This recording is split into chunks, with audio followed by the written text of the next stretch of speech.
Hey there, Banditos. Welcome to another episode of the Dollar Bin Bandits. I'm Mike Farah, and today we are thrilled to have writer Phillip Kennedy Johnson on the program. You know Phillip from so many different books in the last 10 years. He's really just kind of come into his own, started out with Boom, with Warlords of Appalachia, and some other indie comics, moved quickly into DC, taking on Superman and Action Comics, bounced around between DC and Marvel, did the some Empire crossover books at Marvel, Alien, which he really was able to take on once Marvel got the rights to that property back. And now, he's on Batman and Robin, killing it there, and an Incredible Hulk, which a well-praised and well-deserved to be praised run on that series. But now, in fact, on Christmas Day, he is releasing a new book called Hellhunters, which centers around Ghost Rider 44, a character he introduced, includes Wolverine, Nick Fury, Bucky, Peggy Carter, all those folks from back in the World War II days.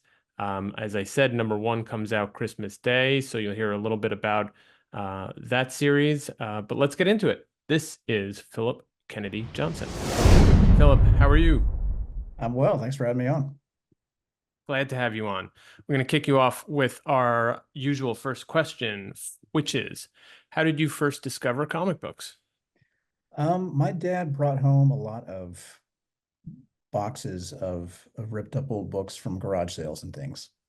He back then he kind of boasted that he had taught himself to read off of comics, and he wanted me to do the same. So it was not a place where a lot of like playtime happened per se. I was on my own most of the time, but he did read to me every day, not out of comic books. He would read story. Well, not every day, but he read to me a good bit. But he also bought me a lot of comic books to just to kind of as junk to use to figure out English, and they just kind of captured me in a way they never did him. Like I mean, he liked him as a kid, of course, but I continued to love him, for the duration. Something about the marriage of art and language just really spoke to me, and I would kind of copy some of them or make my own comics, and I continued to be interested even even after I learned how to read extremely well. I never really put them aside. Um, so yeah, that was kind of it. Like I just all my comics. I didn't have like a lot compared to most people I know now. Like a lot of people I know in the comics community have these, crazy collections, and I never really did. I had a few like stacks, like literal piles that lived in this one particular like bookshelf thing, and they were in horrible shape, but I loved them, and that's kind of where my love of comics came from, was those little stacks of books in the closet.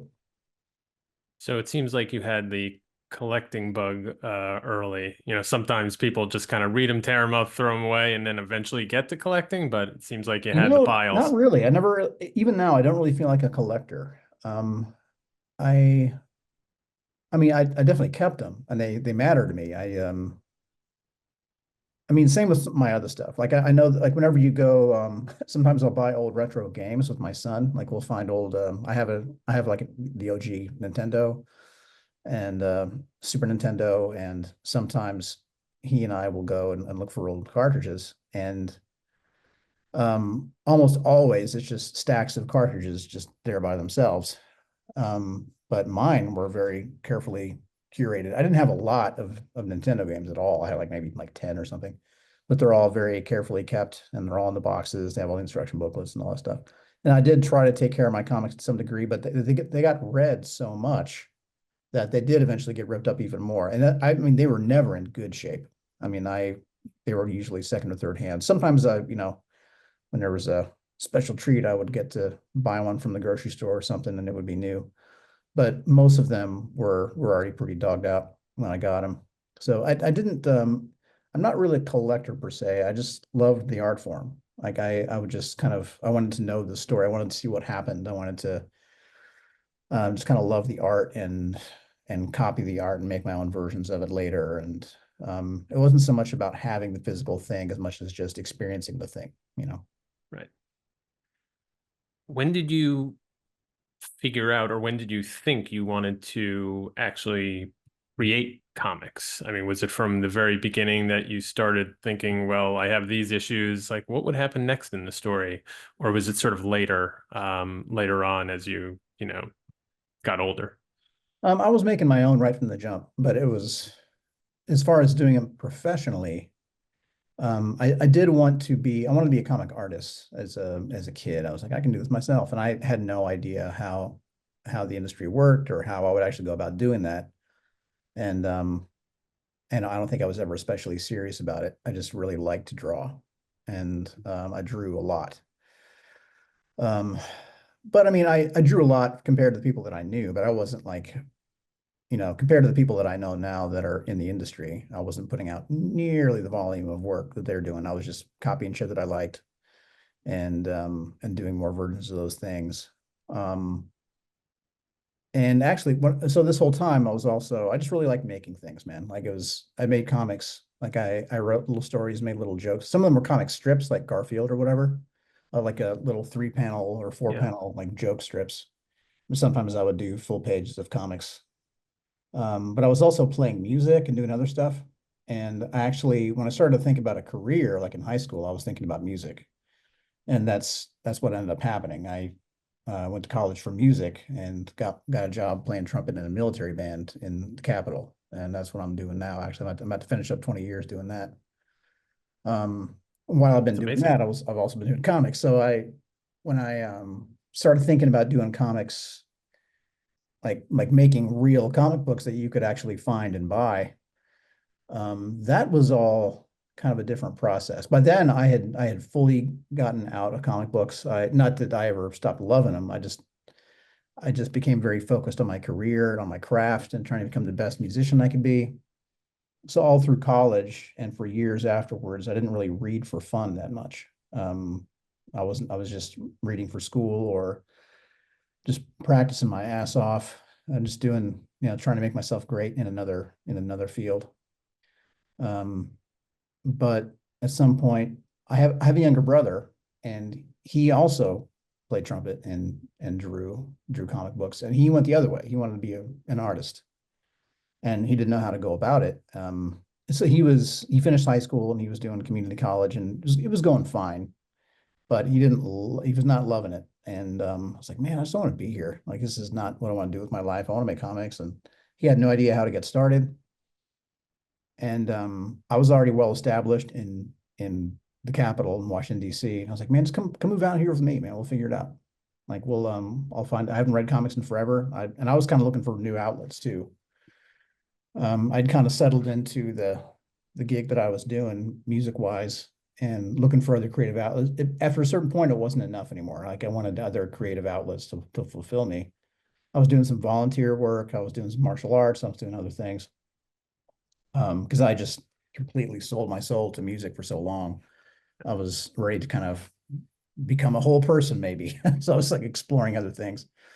So I was like, why don't you come move in with me and we'll figure it out. And we found this awesome comic store.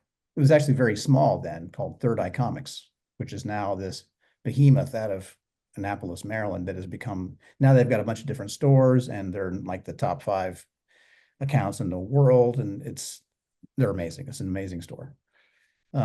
So that's my LCS. Um, we found that place and we started going to conventions and started getting trade paperbacks that had scripts in the back and found other ones online and just kind of educated ourselves in how comics were made. And I started doing stuff just strictly for him, just writing Mm. short stories or poems or full issues or whatever that he could draw so he would have a portfolio. And at some point, I really kind of got the bug, and I was like, "Man, this is really fun." It felt very familiar. It felt very much like music, actually, the way that those collaborations happen.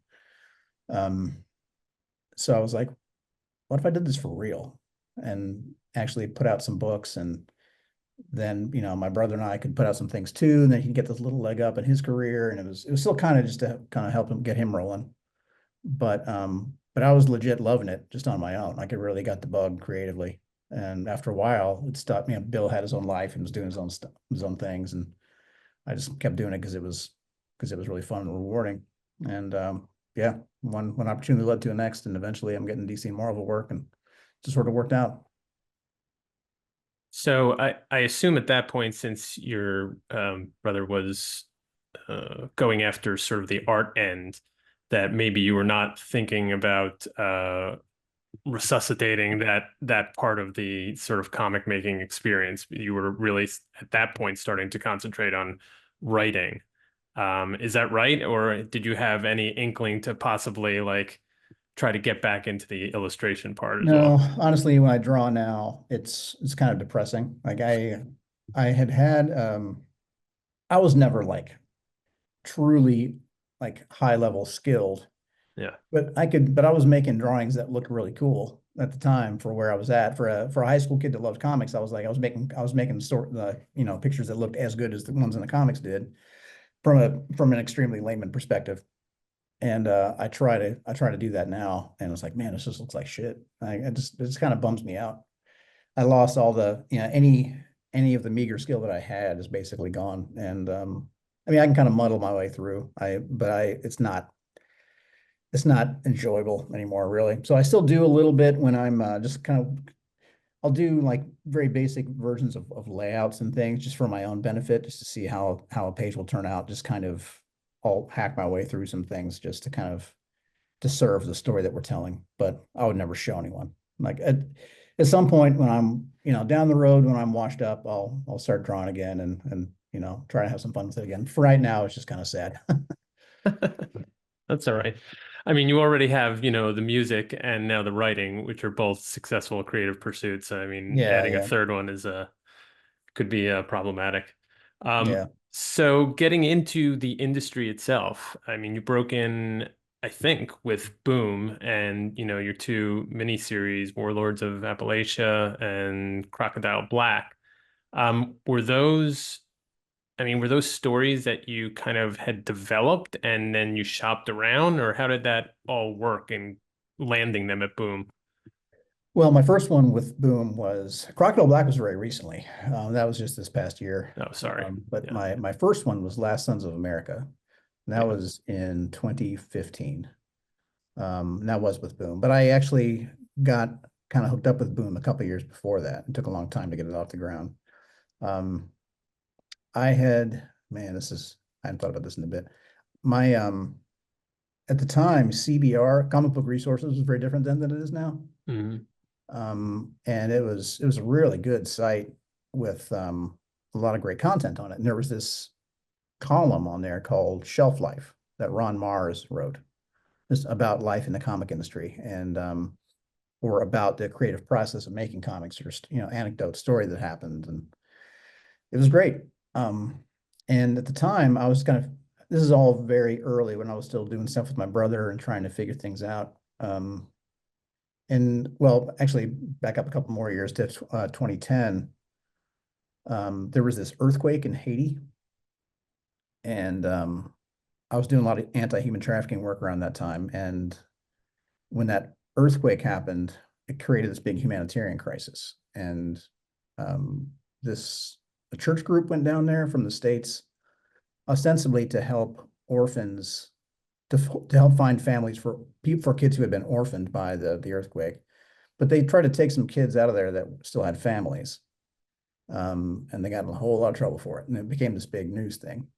And it kind of opened my eyes to this other human trafficking problem. Not nearly like I was exposed mostly to like sex trafficking or labor trafficking in the States, like farm type stuff. But the for-profit adoption industry is not something I knew much about or anything about. So it kind of sent me down this rabbit hole. And eventually I developed this story about a world in which Americans can't have kids anymore, but they can in other places. And they kind of make, so the richest country in the world needs families, and it makes human trafficking like legit, basically. Um, so I was kind of shopping that around. By that time, I'd found an artist, and we had a pitch packet, like pretty much ready to go. And I was showing it around. I'd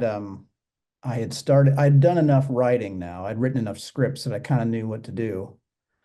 And I knew what a pitch packet should look like. So I had a good cover with a good logo. I had, a certain number, like, I don't know, maybe I can't remember how many pages I had done for that book. the plan was to have the whole first issue done, but that didn't happen. So I think I had like 6 or 7 pages that were done and looked good, were lettered and everything. Um, so I had 3 packets for 3 different books, all that they all looked at a high quality, and I had them all loaded on this Kindle Fire that took with me to conventions. And at some point I was hanging out with Ron Mars, who I'd reached out to, and he and I had become friends. And he introduced me to Philip Sablick, who at the time had just been promoted to VP of marketing and publishing, I believe, at Boom. Um, he's like, "Hey, I got this kid you got to meet.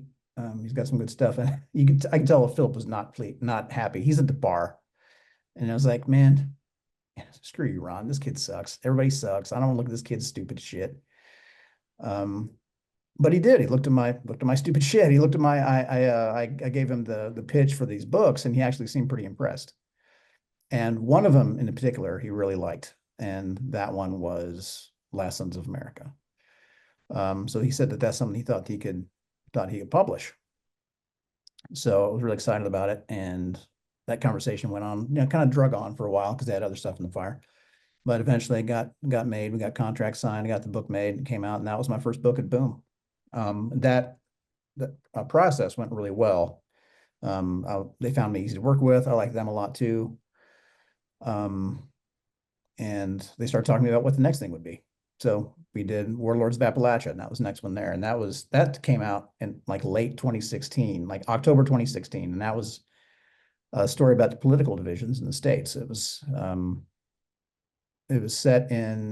set after the Second American Civil War, and Kentucky had become an occupied nation within the U.S. borders, like the Afghanistan of the American South. Right. And it's all very much about the political stuff, that all the political divisions that had kind of boiled over leading up to the election. So it came out right before the election, and that was 2016. And that led to another book there called Low Road West. And around that same time, Last Sons of America had been noticed at DC, and Warlords had been noticed at Marvel. And so I had somebody kind of behind the scenes, both places, nobody that I knew, but people that liked those books that were kind of shopping them around within the editorial offices, like, "Hey, check out this book." So at some point they reached out and started doing books there. So let me see if I get the sequence, coming out of Boom and coming out of those books. Where was your first gig? Was it at Marvel for the Empire Captain America series? No, that was much later. My first one at Marvel, I think. Let's see. I think DC reached out first. Okay. Um, so my first thing at DC was this Aquaman thing. It was like a DC at the time. I don't know if they're still doing this or not. I think they are, but I'm not sure anymore. They did these things called inventory issues. Yep. And they used them as kind of like tryouts for new talent, where they would have to have, there's got to be a book on the shelf every month, no matter what. Right. Like an issue of like Wonder Woman or whatever the thing is has to be on the shelf. So basically they have an issue or two of Wonder Woman just kind of in the can in case the creative teams fall behind and they need something to throw in there until the story continues. I don't know. I don't remember the last time an inventory issue got used. They were using them now and again back then because they were double shipping everything, and that made it wildly complicated. Not everything. They were double shipping their biggest titles. And so they had to have like 3 creative teams on all those books at any given moment. Yeah. Anyway, so let's see. I did this 2-issue Aquaman inventory that they ended up using as the Aquaman annual in 2018. They used like maybe 1 or 2 years after I did it. They used it as an annual because they needed a 40-pager, and it worked out nice. So that was my first gig at DC. And then at some point, and I think after I had done that story, but before it came out, I think Marvel reached out about doing a 10-page war short story. They were doing these 80th anniversary one shots, kind of to celebrate some of their really old titles. Like they would put out like House of Mystery or War is Hell is one of them. There's like a war book called War is Hell, and they put that one out, just a one shot. And they had a 10-pager by Shaken in there, Howard Shaken. And they asked me if I wanted to do a 10-pager because they knew I was active duty. or I think they might have thought I was a veteran. It's like, I'm actually active duty. He's like, yeah, you want to do a 10-page war story? Like, sure. So that was my first thing at Marvel. That was called War Devil. That actually became a creature that we used in my Incredible Hulk run. Yeah. So yeah, those are my first gigs at both houses. Interesting. Well, let me sort of skip around here. I thought it was interesting as I was trying to, piece through your bibliography that one of the early-ish, not the earliest, is that Empire Captain America miniseries with Ariel Olivetti. Uh, what was that like coming onto a book that basically part of a crossover? Um, is it kind of a compared to either doing your own books, which you had done at Boom, or maybe the shorter stories or singular characters like Aquaman? Was that, a bigger challenge? Trying to balance the demands of a crossover with putting your mark on a story? Well, I'd already done some other stuff in Marvel. I did Marvel Zombies Resurrection before that, and that was Hmm. more my own story. And that was actually weirdly easy because they let me kind of do my own thing with that. It was sort of a reboot of Marvel Zombies, and plus it's a alternate reality thing. It's like an Elseworlds type story that Yeah. didn't really owe much to actual Marvel 616 continuity. So um, that was extremely freeing. But then when they brought me in for the Captain America Empire tie-in, that was a 3-issue cap story that tied in with the Empire event, this big alien invasion thing. Right. That was the opposite of that because yeah, they gave you a very strict place to start. Like, here's what's just happened. Here's where we need Cap to be by the end of your 3 issues. So we need you to get us from here to there, and then you can kind of do whatever you want in between. And I was like, oh, great. So the idea was that Cap would kind of lead the militaries of Earth, kind of like rally the different military forces of Earth under his banner, and help push back the Katati threat until it kind of came all together for the big finale with everyone else in the event. I was like, oh, cool. We'll use Shield too. And they're like, actually, Shield's gone right now. So whenever I would try to do something, they were like, well, here's what's going on in the books right now. They had to catch me up on a lot of little continuity things like that. Like, Shield's currently defunct. So yeah, I did my best to, tie it in with everyone. I wrote I wrote an email to Al Ewing with some questions in it. And man, he was lovely. He wrote me back this massive email with very thorough questions. And I'm sure he was super busy at that time. So I had everything I needed as far as making sure it fit with everyone else's work on that event.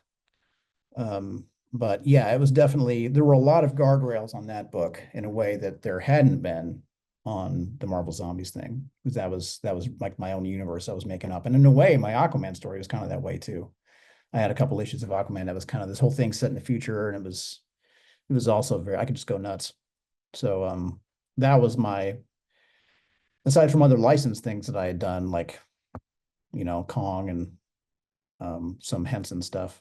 That was one of the more restrictive ones because they had a very, you had to kind of you had to jump in midstream and jump out before the end, and it was all very choreographed. Yeah, that's a good word. Um, So similar, maybe similar, or I wanted to ask if it's similar, is your Alien maxi series. I mean, that was when so Marvel got back the license for that property. Um, were you given, I mean, were you given carte blanche in terms of what you wanted to do, or was that again something where there was some restriction over it has to be this way or that way, in terms of what you can do with that property.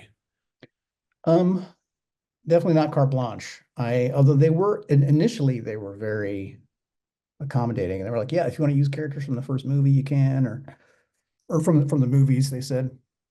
Um, they said not to use Michael Biehn because he's weird about his likeness getting used. Okay. But they said if you want to use somebody else, you can. If you want to use Ripley, whatever. Which I don't know why they said that because later they took all that back. Like I think they thought that they had greater freedom than they actually ended up having. Yeah. But initially they were like, "Yeah, you want to use characters?" I was like, "I want to use Bishop, but that's all I need. If you let me have Bishop, I'm good." Um, but they offered up Ripley in the beginning. Hmm. Later, I don't think I ever tried to use Ripley, but I did ask to use Ian Holm. I asked to use the oh God, what's that character's name? Um, Ash. I yes. I asked to use Ash in a later an annual issue, and they said no because of Ian Holmes' likeness. I was like, what happened to all that freedom you gave me before? Yeah. So they walked all that back. We also had different handlers and because I have my editor, my Marvel editor, and we also had a couple of stakeholders from Fox that were well, I mean Fox was already Disney, but they were still the kind of the Fox silo within Disney. Okay. Yeah. And we had a couple of Fox people there to kind of, quote unquote, protect the brand. Um, that was a big pain in the ass. I'll say, I hope I'm not getting in trouble talking out of school here, but um, they, I had a couple of handlers that were they weren't called that, but that's kind of how I thought of them. Yeah. They had some, their notes were like okay for the most part, but then at some point the notes, like that job kind of rotated around a little bit within Fox, and then some of the notes got kind of nonsensical. And at first the notes that came in were just trying to keep everything just like the movies, like their idea of protecting the brand and keeping it like it should be, like protecting the identity of the franchise. Their idea of that seemed to be that they did not want to see anything that had not happened verbatim in a movie before, basically. And they never actually came out and said those words, but that in effect, that's what they were communicating with their notes. Um, there was a there was a moment where, let's see what happened in the story. There was a thing where the characters that we were following at that moment, like we had like 3 or 4 survivors, and they were in this room, and they found a character that one of the team leader knew, like that lived on that station. And from the things that guy was saying, the team leader could tell that he had been infected, or that he had been, you know, that he had one of the impregnated, I guess he had that thing inside of him. Um, so he asked him to grab his coat, and he turned around and he killed him. And everyone's like, "What are you doing?" And um, they found that they had this like container thing, and he put it over the guy's chest. And when it came out, it went into that container. But then when it found that it was trapped, it went back into the guy's body and blasted out his face. Um, and the Fox people were like, "Well, that's not what face huggers do. They always go out, or that's not what the chest bursters do. They only go out this way." Right. And I'm like, "Okay, well, I mean, that's what he tried to do. That's what the thing tried to do, and then it escaped the other way. And it gives us this really awesome visual moment, and it's something we haven't seen before, and it gives them the same with the other things that were happening on the page. It gave us this really cool, like kind of cringy, like, oh my God, what's going to happen? Because it was coming right at somebody, and it was really intense and very well done by the artist. And it kind of turned into this knife fight over whether we were allowed to do it or not. There was another thing like that in the first issue. Forgive me for telling the story, but there was a flashback where this like a Weyland-Yutani merc was hanging from the ceiling in an alien nest, and he had a face hugger on his face, another one on his ass, and another one on his crotch. And the Fox people were horrified. They're like, "We can't do this." Like they're called face huggers. That's all they do.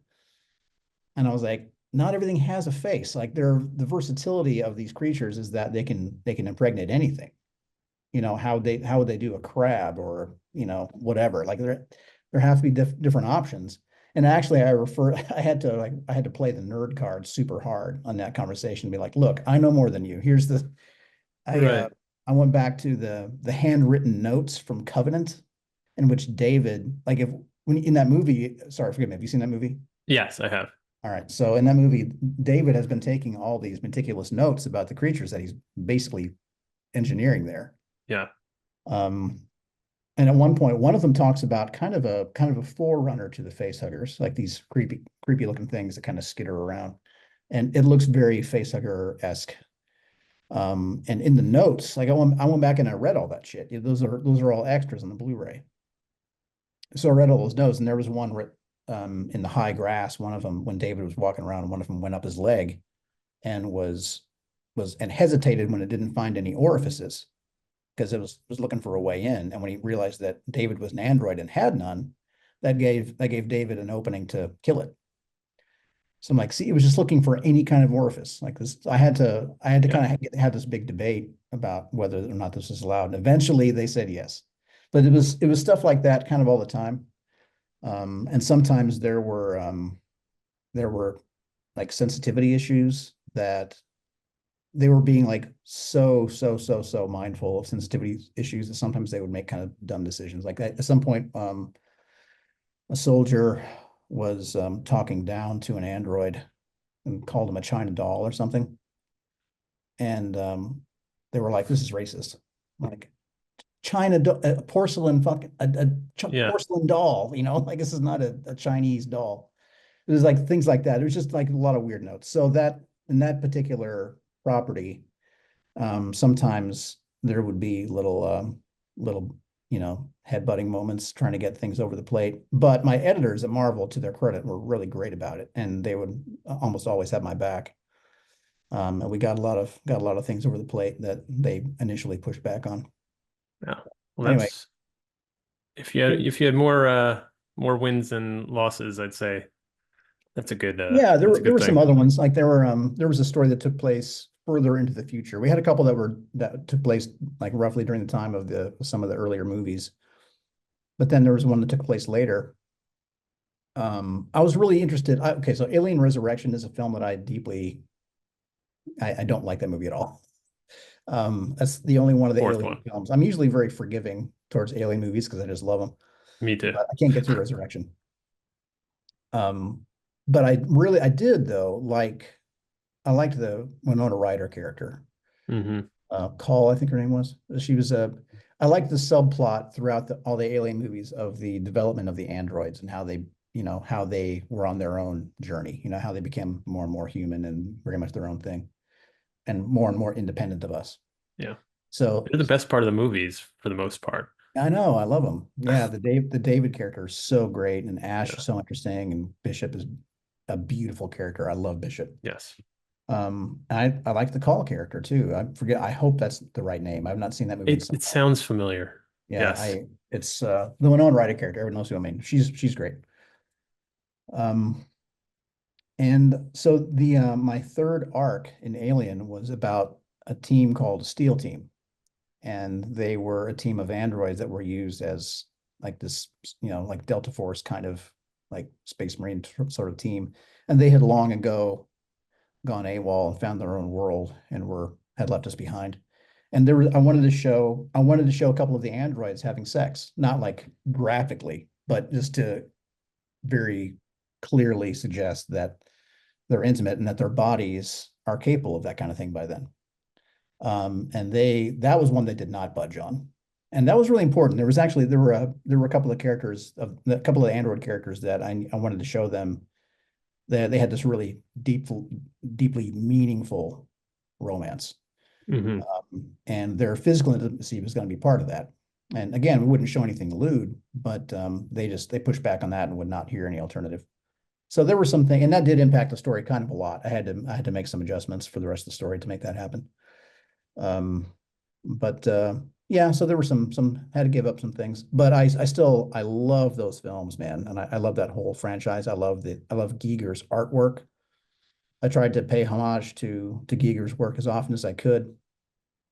Um, yeah, it was still a huge honor. I mean, I'm just gonna bring up some of the funny or annoying stories about that happened kind of behind the scenes while the sausage was being made. But honestly, I had a great time with it, and I have such love for those films. Um, the mission statement was always to make these movies that felt like they belonged on the shelf. These comic series that belonged on the shelf alongside the movies. You know, I Yeah. wanted to feel like, as much as I love the Dark Horse stuff, it didn't feel the same at all. I felt like its own universe. Like it felt like a completely different world than the ones that we saw in the films. And I wanted to make some comics that felt like they take place in the same world as the movies. And I think that's what we did. Yeah. Did you seek it out? Did you seek out that I I don't want to did. say it's an assignment, but you were like, can we do some Alien comics? Now that we have the licenses reverted to Well, Marvel. I found out with everyone else that Marvel had the license for I mean, I figured it was coming, Yeah, but when I saw that, because Dark Horse had Alien and Predator forever. for a long time. Yeah, yeah. Yeah, so and then when they lost it, and I saw that Marvel was going to be doing them, they announced it. I think I saw it on IGN. It's like this gaming site that sometimes Right. visit, and they had, I think, David Finch art, maybe. Like in my mind, it was David Finch, but I'm not. I wouldn't swear to it. Um, they had I think they showed the Predator like holding up Iron Man's helmet, and they showed an alien kind of stalking through the Guardian's ship. And God, it looked so dope. And I was so unbelievably excited. I just like roared about it. I never really go looking for books. I don't usually bang on other doors like, hey, let me do Ant-Man or whatever. But I did that day, and I assumed they already had somebody because the fact that they announced it, I was like, they're gonna put their biggest people on this. I know they've already got a team together because they'd already done that with Conan. They put Mahmoud Asrar and I know I'm butchering his name, and written by Jason Aaron on Conan, just like it's amazing all-star team. And I assumed it would be the same for Alien. But I also know that they did some spin-off stuff for Conan, and that they surely would for Alien as well. So I reached out to Jordan White, who had been my editor on Marvel Zombies. I was like, man, I was really excitable. I was like, you got to give me some Alien. I know more Alien than anyone you know. Like, ask me anything right now. I was really intense about it. What I didn't know is that there was actually somebody in the offices that was already kind of, pushing for me to get a book like that, which I didn't know. So when they found out I was so excited about it, they were like, cool, pitch us. And I did. I went in there with my spectacles and my tome of knowledge, and kind of like, here's what we're gonna do. Here's what Dark Horse did wrong. Here's what they did right. Here's what we're gonna do. And they went for it. Great. And produce some amazing work. So No, thank you. I think it all worked out in the end, despite the people in the Fox being very, Yeah, very I probably, married to the titles of things. It seemed like, yeah, I probably, I chest probably, burster. I probably told too many stories Eh, about that time. There were also a lot of really great stories. It was I'm a really sure. great time. The books turned out beautifully. Um, yeah, I have no complaints really. That was sometimes there were a lot of debates happening behind the scenes, but in the end we got to make some dope alien comics. I'm very proud of those stories. Yeah, So no complaints at all. awesome. Let's move on or move over to DC. Obviously, the biggest run, what you're probably most well known for thus far, at least, is your big Action Comics run, which started, I think, 2021. 2020. Yeah. How did that come about? But also, when you were offered the gig and it was going to be, you know, presumably ongoing, like, how did you prepare? What kind of ideas did you bring in? Did you know where you want to take the character in the book? Obviously, a character who started the whole thing and has been around for so long, and so many stories have been told already. I did actually. So that was coming off of the Bendis run, and Bendis had done this really great job of kind of humanizing Superman and showing a lot of the Daily Planet cast. There were a lot of very personal ground level kind of moments in Metropolis, and it was great. I mean, that was a story that Brian set out to tell. And I did feel like, given the context of when I was coming in, that it would have been good to um, kind of put the super back in Superman and give us some kind of crazy space epic, like really go big. I felt like it was time for that kind of a story next. Um, So that's what I did. And that was also around the same time that they were about to make Jonathan Kent a legit Superman in his own right. So it kind of made sense to give Superman this big quest in space that he would be on for a bit while Jonathan Kent was holding it down back on Earth as Superman for a while. So, and actually before that, I've been kind of been working out some different cosmic stories that we might do at DC. They're at their behest. We were kind of putting together this kind of cosmic corner of the DC universe, and I was doing a lot of that. And one book that I was considering doing was a thing called Warlords, plural, that would have been all about Mongol, really. But and would have introduced a new Mongol, and but Superman, of course, would have been part of it. And so then when all of our plans kind of changed, they were like, the editor at the time, Jamie Rich, reached out about, would you want to do Superman and Action Comics, both of them? And I was like, oh my God. I mean, yeah. And Superman was, I mean, God, it's hard to say like which of those two, whether Superman or Batman were more important to me as a kid. But push came to shove, man, I got to say Superman. Like both of them represent such powerful fantasies that I needed at that time. But Superman especially, just the idea of this kid growing up kind of lonely and confused in the farmland of Kentucky, unsure of his place in the world, and then he finds out that he was sent there by people who loved him to do great things. That was something I needed to believe, and seeing the movies as well as the comics. Honestly, my earliest memories of Superman are from the films. The first movie came out the year I was born. So seeing that movie on TV was like probably my first memory of Superman. And then of course the comics followed. And just I associate Superman with John Williams music. It's the way it made me feel, that's that visceral emotional feeling I got from Superman. I'm trying to capture that feeling, the feeling of those trumpet fanfares in the books. So yeah, I knew that I wanted to tell a big story about what it means to be Superman, tell everyone that it's not his powers that make him who he is. I wanted to show that you can have a character who is, with godlike power, who can wield it with absolute compassion and humility. So that's what I tried to do with Warworld Saga. The World Saga was basically about human trafficking and how do you save people who don't want your help, who need your help but don't want your help and don't think that they need your help? Like how do you save people who need you that have been so destroyed and brainwashed that they love their oppressor?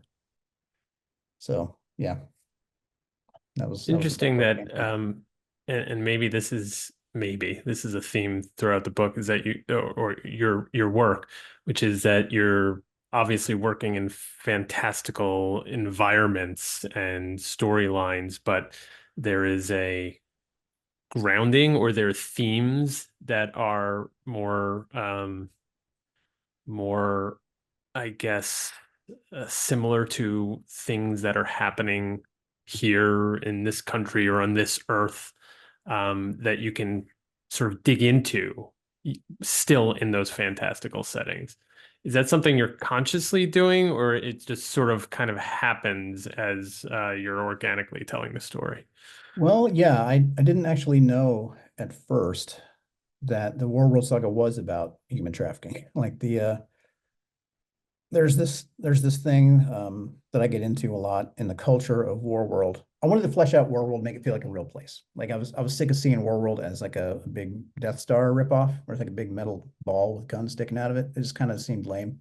Right. And when you think about, there are a lot of people that live up there. Like they go through space, they wipe out a planet basically. They take all of its resources and its people, they enslave whoever's left, and then they move on to the next place, and that's how they get around. Um, that I mean, the more you think about that, then it should be like this crazy intergalactic Creole culture kind of coming together on Warworld, like all these civilization, like these remnants of civilizations kind of blending together in this big slave ship, basically. that I was just really eager to see myself as a fan, but also to show others. Um, also, I mean, I wanted Mongol to get to have his own personality that separates him from like Darkseid and Thanos and the other big muscly villains. Like how is Thanos different than Mongol? Right. You know, it's I wanted to really illustrate that super clearly. So I try to make Mongol the true, like the proper opposite of Superman, like the antithesis of Superman. So if Superman is the champion of the oppressed, as defined in issue 1 of Action Comics, then I wanted to make Mongol this intergalactic slaver, um, and that I wanted to show this culture on Warworld that is completely based on the concept of dominance, the way the Fremen of Dune are based on water scarcity. Yeah. Like every little bit of the Fremen culture is based on lack of water, everything. I wanted that to be the case on Warworld, but the thing that holds it all together is the concept of dominance. So everyone's got a chain that they wear. When you first get there, they just shackle your wrists together. But when you kill someone, they give you um, they give you a link of iron, and now you're here. You know, you kill someone else, and now you're here. And as you win more and more battles, your reach grows, like your influence on the world around you grows, and the amount of weight that you're capable of carrying around grows, and they trust you with more and more strength, and it becomes this thing that they're proud of. Like their chain, like when you're really badass, it wraps around both forearms. They have this massive thing. And that's some I didn't realize at first what I was doing, but I know a lot of human trafficking survivors that or people that I meet when they're still in it. And by the time I meet them, all they have is their relationship with their pimp, like their trafficker. Yeah. But they don't think they have a trafficker. They think they have a boyfriend. And that when they just save up enough money, they're going to go get married or whatever. Right. Um, yeah, they've already the pimp has taken away their relationship with their family, with their friends, with their school. They don't have any kind of documentation. They don't have a driver's license, birth certificate, or nothing. They have nothing. All they have is this guy. And if you try to take that away, they will kill you to defend it. So I didn't realize at first what I was doing on Warworld, but then at some point I looked at that chain, and there is that chain is real. Like it's invisible, but it exists. Yeah. So that's what Warworld Saga is about. Yeah. And then later on, when they come back to Earth, there's other stuff like that too. There's this organization called Blue Earth. Um, that's this very isolationist, anti-alien kind of group, like movement happening in Metropolis that should be familiar to anyone who watches the news. You can't just go up and have Superman stand on the edge of the arena and be like, slavery is bad.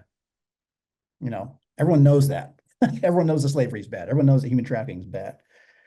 And you have to make the reader feel it. Like you have to do it with subtext. You can't just say it.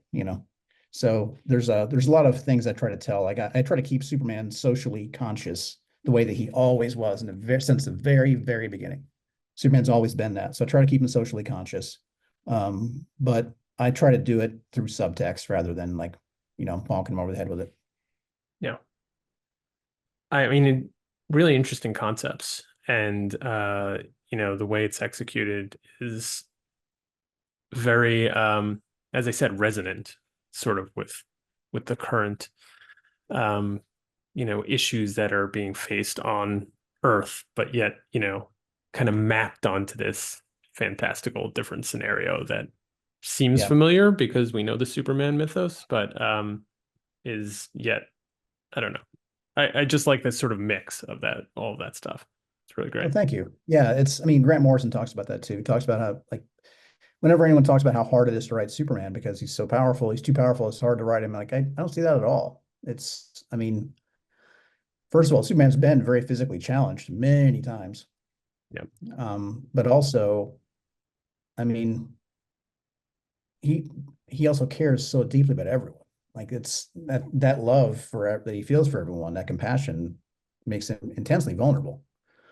And also there are all these stories. Like if you want to tell a story about immigration or about school violence or about um, whatever, healthcare, whatever you want to do, it can be, you can still tell those stories in the context of a Superman story. It just has to be on a Superman level scale. It has to be, a tale that takes place across the cosmos instead of, in the hospital. Yeah. So there's a lot you can do with it. Um, so we're going to leave a few things on the table that I'm not going to be able to get to, and maybe we can have a further conversation down the line. But I did want to get to the Incredible Hulk because he is, or in that book is one of my favorites. The Hulk is one of my Oh, favorite thanks. characters. Um, I'd love to know, what interests you about that character. What made you want to get on the book, and how you were seeking to, again, like you were for Superman, sort of set apart your story from what had come before. Well, setting it apart from what had come before was the hard part because I was a huge fan of Immortal Hulk. I thought that was such a beautiful story by Al and Joe, despite what happened later, the whole thing. But Al wrote it beautifully. Um, and Yeah, so I had just given up my beloved Alien. I'd been on Alien for like 2+ years, and I was super underwater with work. I was like, man, I was kind of spitballing, figuring out what I was going to do next. Well, like what the next arc on Alien was going to be. And I was like, man, I feel like this is too much. Like like this is feeling forced a little bit, and I am Hmm. so underwater with work all the time. I'm just late constantly, and I hate that. So I think it's my time to step away. We had 3 good arcs. They turned out really beautifully. Fans liked them, and the animals in there too. Um, I feel like I should leave while they want me to stay. So I stepped away, and and then like right after that, Will Moss, this great editor, great guy that I've been wanting to work with for a long time, reached out and he was like, "Hey, would you want to do Incredible Hulk? We need somebody, and if you want it, it's yours." I was like, "Damn, dude." I and I was not like a dyed in the wool Hulk fan that read every single Hulk story no matter what. Like I definitely have my stories I like. I think Planet Hulk was incredible. I thought Immortal Hulk was incredible, as we said. There's certain stories I think are amazing. Hmm. But I didn't have to get every single thing that came out. So I was like, man, am I the right guy for this? And I was like, well, what would I do? And my mind kept going back to Immortal Hulk. I was like, how do I not just copy what Al did? Because it was so damn good. That's what I want. I want more of that. So I kind of sat with it, and eventually the more I sat with it, I kind of felt my brand of horror kind of going from, because I felt Hulk should be on some level a scary book. I thought that even before Al's run, but then Al did it and nailed it. And that was such a defining run that I felt like it would be crazy not to leave some kind of, sometimes there's an arc of something that is so impactful that it kind of like shifts the whole trajectory of the character from then on. Like imagine the Swamp Thing book that's not creepy. Right. It just doesn't make sense. Or a Batman story where he's not in Gotham, where he's in, I don't know. It's just there's some things that are kind of hard to imagine. And to me now, those books that succeeded the most are the ones that are creepy. So I was thinking, well, we could go harder. Like, what if we went really like super horror? And I also kept thinking back to some of my favorite horror books, and they skew less towards the Cronenberg kind of body horror that Al was doing, I kept coming back to like Mignola type stuff, Hmm. like Hellboy and BPRD. Yeah. I really like those books, man, and also the same kind of occult stuff that you see in Hellblazer too. Right. Um, and A I little more also kind of miss the whole atmospheric. setup of what's that? Sorry. I said a little more atmospheric, rather than, I Yeah, mean, atmospheric yeah, and less like less black science body horror and more like folk horror almost, yeah, yeah, where you're instead of finding monsters in laboratories, You're finding them in like potter's fields and under hangman's trees and, slithering out of ponds and that kind of thing. Yeah, yeah, I feel like Hulk lends itself very well to that kind of thing. And also, I kind of like Hulk. The beauty of Hulk is that it's a concept that any just passerby can just glance at and understand. He's a big green rage monster. Like this guy, he's a skinny nerd, and then he gets mad and he turns into this gigantic thing. Like anybody who understands that concept, and it's cool. But the closer you look at it, and the deeper you dive into it, the more you search for nuance or metaphor or minutia, you can actually tell a very meaningful story there, as people have done. Like there have been really meaningful stories through Hulk about child abuse and, of yeah, course, about rage or about substance abuse. Um, there are, I mean, the whole split personality thing, like mental illness in a way. There's so much you can do with it. And I found myself thinking about telling the Hulk story as almost like a metaphor for addiction, kind of like the what did I do last night kind of a thing. Because I mean, since Immortal Hulk had come out, Donny Cates had done his just Hulk run. hmm Um, and it was only about a year, but it was a really bold concept in which Banner had basically enslaved Hulk and weaponized his rage and strength and turned himself into like this gigantic like spaceship. Um, And so Hulk was a prisoner inside of his own mind, and Banner was like literally like throttling up and down the rage to make him, more powerful for various tasks. And Hulk was just Banner's plaything. And that set us up really, really well to tell a horror story in which Hulk was the actual monster of the movie, stalking the main character. Where now he deeply hates Banner in a way that he hasn't in a while, maybe ever. So now they're not allies. It's not like you wouldn't like me when I'm angry, like you piss off Banner, then yeah. Hulk comes out and saves the day. It's more like anytime Banner gets too close to something that he wants, or a moment's peace, or makes a friend, or somebody's nice to him, he blacks out, and when he wakes up, everything's destroyed, and people are screaming, and sirens are going, and dogs are barking, and there's blood everywhere, and he has to just run again.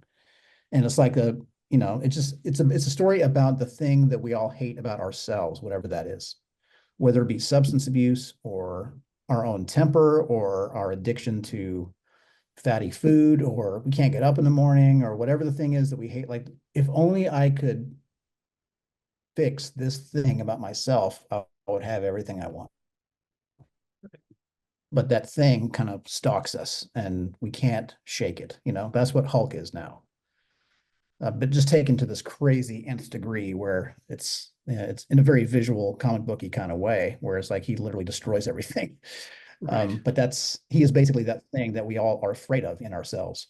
So yeah, that's the story that we're telling now. I am really relieved that I found my way in, because at first I was like, I don't know if I can do this. Like I felt like I was kind of flailing for a minute. I told him I needed a few days to think about it, and at first I was like, I don't know what I'm going to do. But as eventually I found the elements of different Hulk stories from the past that I liked, and other elements that I've never seen in the Hulk story before, the plan for the whole story kind of took shape in my mind, and hopefully this book will go a long time. Yeah. I hope so too. I'm really into it. I've sort of been in and out of Hulk as well, even though it's kind of one of my favorites, but definitely in back on this. And before we start talking about, what's coming up in the future, I have to ask, and maybe it's been there before, but who was responsible for the long hair? Was that a suggestion from you, or was that an artist's, you know, prerogative? I I think I don't remember which one of us came up with it first, whether it was Nick or me.